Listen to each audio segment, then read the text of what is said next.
Good afternoon. We're now on chapter 25. It's kind of hard to believe we're 25. I don't know how long it's ago since we started, but 25 chapters certainly. But we are now talking about Handy Mart 17. That's up on Farwell Avenue. We put in new tanks, dispensers, and canopies. That station used to be an old 3-bay Texaco service station. We actually leased that from Texaco for a while, and then Texaco divested themselves of some of the local stations in the area and offered that for sale to me, and we bought it. And then ran it for a station for quite a number of years. Had a record truck there and worked on engines and transmissions, and finally decided to change it over to a convenience store. So good location for us. Finally replaced all the tanks, dispensers, redid the canopy for the convenience store. That same time, same year, we worked on Handy Mart 11 in Front Royal. That used to be an old Exxon station that Exxon owned.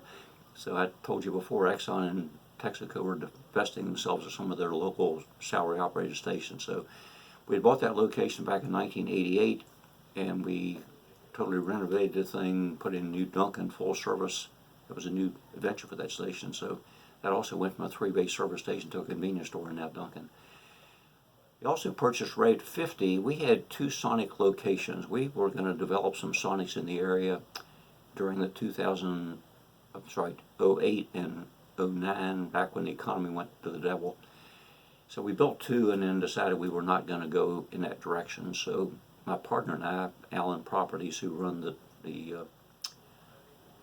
probably would do the other restaurants in the area, Kentucky Fried Chicken, we separated those 2 locations. They took one on Route 7, I took the one on 50, and then we immediately changed it over to a Dunkin' full service drive-through. And Dunkin's been a good franchise for us. We also, that year, Handy Mart 19, Warrior Drive, we remodeled that Dunkin' store. We were leasing some Subways at the time too, and the one on Route 7, Handy Mart 17, we were leasing that Subway and ended up buying that business back from the dealer. So again, we're trying to run some of these stations ourselves. And there's always updates on Dunkin's and Subways and franchises, and the Synergy Wave program with Exxon was that year. We changed all of the pumps, dispensers over with the Wave sign over the top of it. So a lot of stuff going on. This also was the year that we took away a lot of our company cars. We had a pile of people driving company vehicles, and it was a huge liability for us.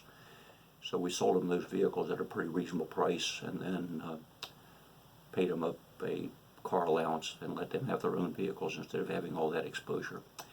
So a lot happened in 2018. Seems like a lot's happening all the time. We're now in August the 17th. Sadly, we're losing some of our college students during the summer that always work for us, and high school students. They're a big part of our business, and they work hard and they work smart. And a lot of them take advantage of our educational allowance, where we give them an extra $1 an hour for future educational expenses. So if you have any children that are coming up, we're always looking for new kids, and they can make up to $2,000 a year tax-free for their educational expenses. So once again, thank you all so much. Summer's kind of coming to an end. Schools have now started. Some of our children are no longer working with us, but all of you are still hanging in there, so we appreciate it. We can't run these darn businesses without you, and we've got a lot of really wonderful, hardworking, company-focused people, and we thank you all so much for that in all facets of our business. So we'll come back again for chapter 26 next time, and again, thanks so much for all you do for our company.